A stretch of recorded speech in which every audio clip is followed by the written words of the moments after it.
So again, really this question that motivates us is how do we give youth this guidance and support to go from schooling a child to a successful adult in pretty turbulent times, right? Things are like less stable than they once were.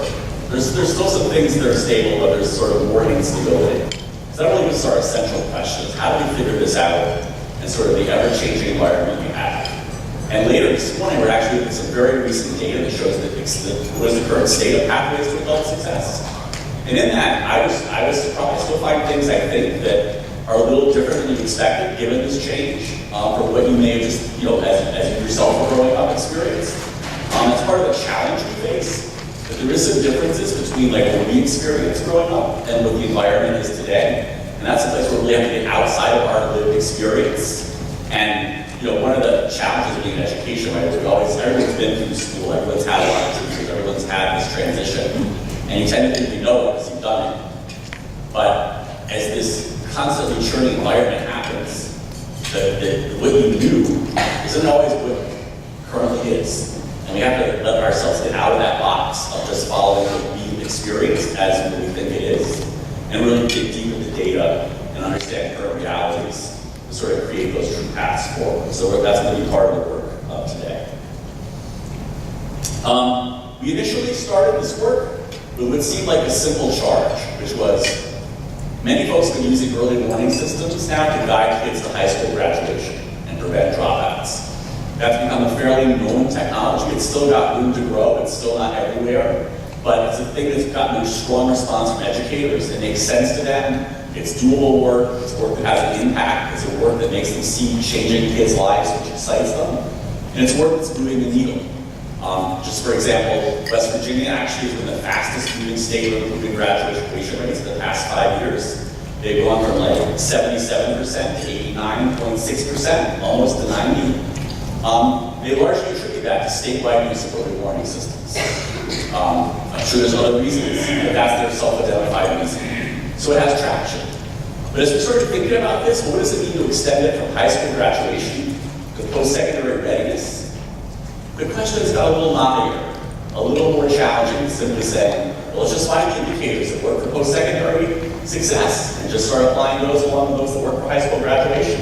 And that's part of it. You'll see in our guidebook, which is in your folder. I should point out in the red folder, you have a guidebook. Important thing, it's a draft guidebook. You have an agenda. Those are your two key tools of the day. So in this guidebook, you'll see a big section on early warning systems 2.0, which is this extended from high school graduation to post-secondary readiness and persistence. And it's the work you're going to hear about in these 2 days. 3 work groups that were composed of folks in this room that worked really hard, largely from people that had prior experience with early warning systems to think through these issues. So we learned that's still a foundation.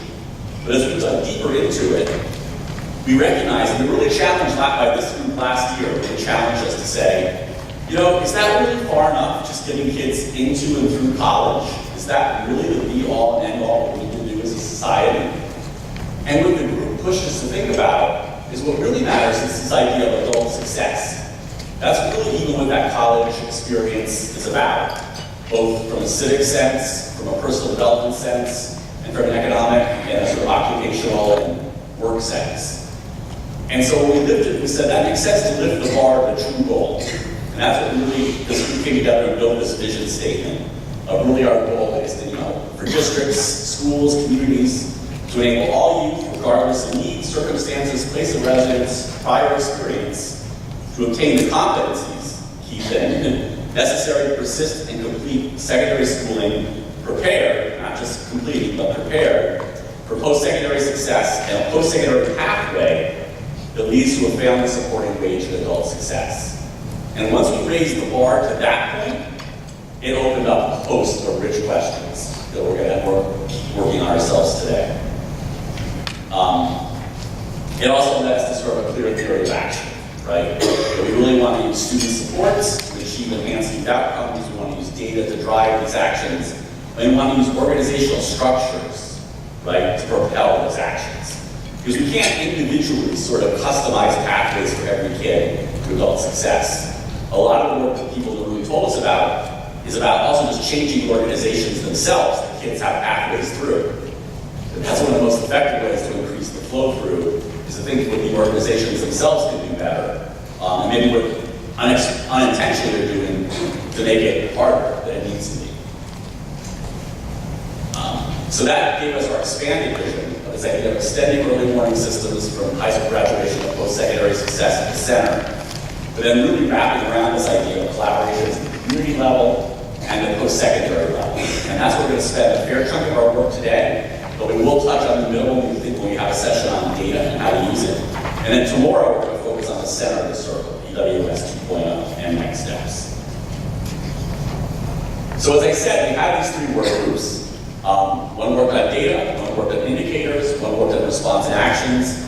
It created the bulk of both recommendations and guidance you'll find in this book. And this is very much a draft, so we are seeking input and feedback and improvements. And it's getting us so far. There's two areas that to us require further thought and what we're going to really dig in today. The first one is going to be the centerpiece of the morning, which is how do we really have post-secondary navigation for all, right? Because the big change that used to be the high school diploma used to be the end point for a lot of kids, right? A standard pathway to adult success in the lifetime of people in this room is you got a high school diploma and you went to work. And you worked hard and you got promotions and you got enough of a stable job and wage to support a family. That was actually the dominant pathway once. As we're going to see in a little bit, like that pathway is now very bumpy. That is not the dominant pathway anymore.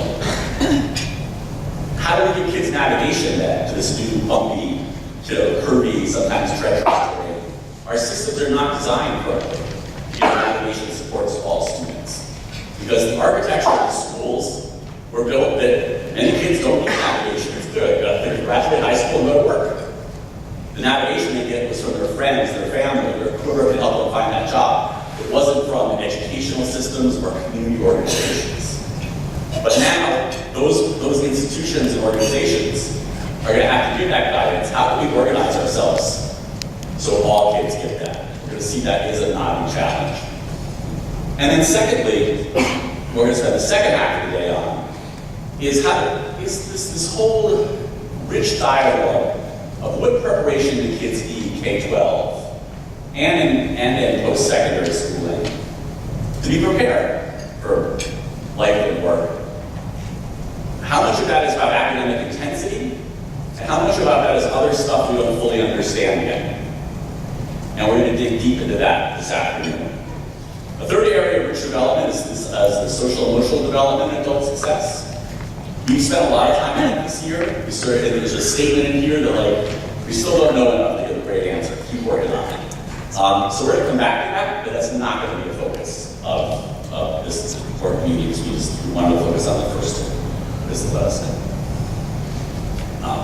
So there's 5 questions I'm going to do this with that we're going to sort of tussle with in the course of today. First, what do we mean by a pathway to adult success? Let's make sure we have a common sense of what we're talking about before we try to solve for it.